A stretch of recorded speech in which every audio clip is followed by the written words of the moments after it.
I don't think you have to tell your coworkers that you're like on shrooms. I mean, you can. I'm totally tripping. Hi,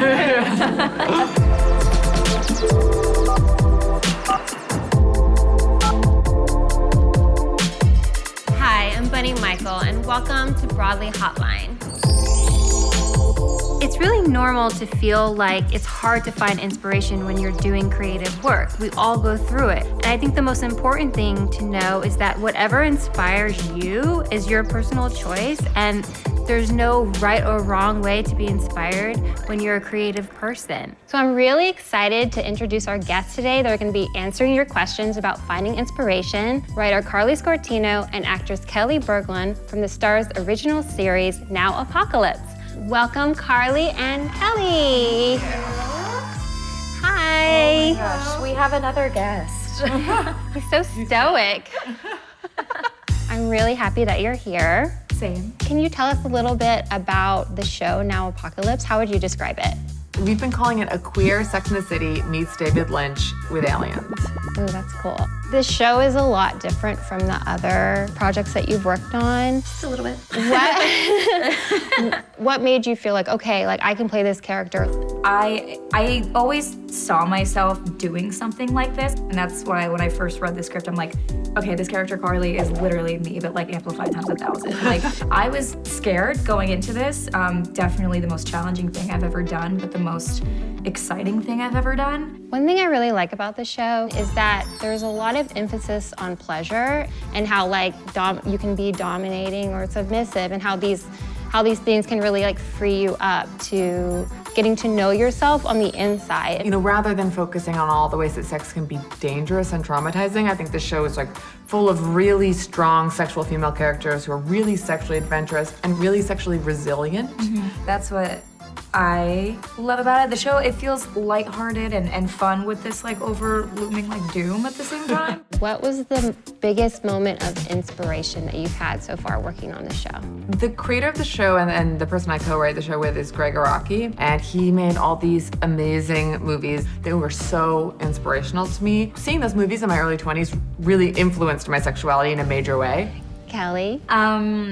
I don't want to like blow smoke up your ass, but like I like having Karley as a person throughout this whole thing, and especially having my character heavily based on her. My career in the past, I've always felt like there's this part of me that I have to hide. This whole new part of me is opening up to the world, even though I always knew it was there. That's awesome. That's so sweet. That is awesome. And it's cool too because you can empower the people watching it, Yeah. you know, and then just pass it on. I hope people really take something from it. Well, I did.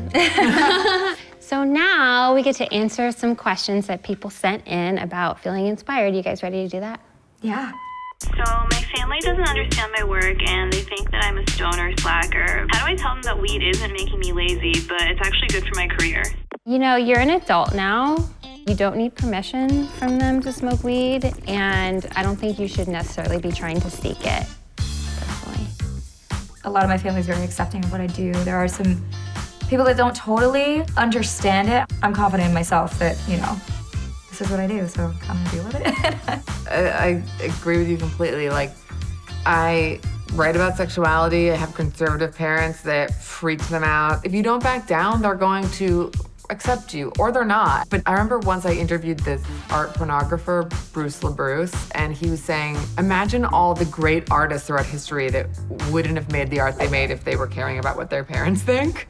And I was like, true, you know? Literally. And we'll take the next voicemail.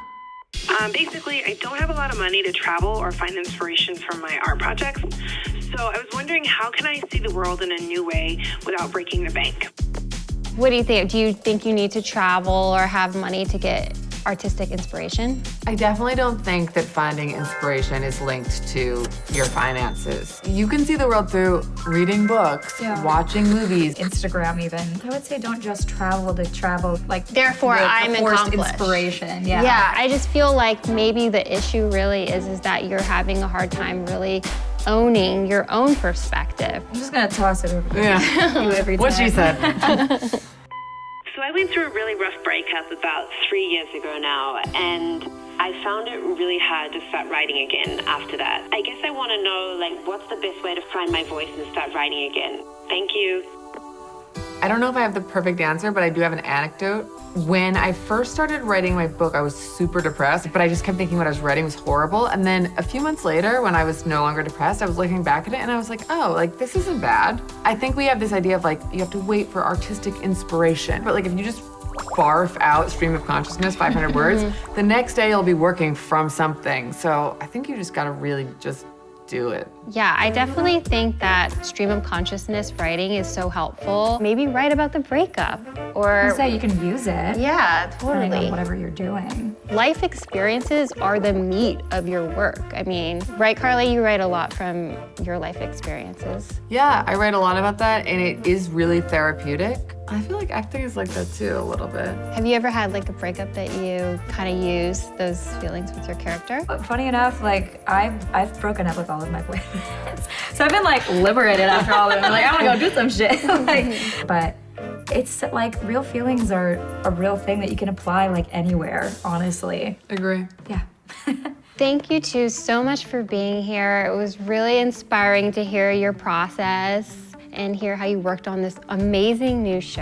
I cannot wait to watch the rest of the episodes. Really excited for everyone to check out the show. Now Apocalypse, March 10th. You can watch it on STARZ or the STARZ app.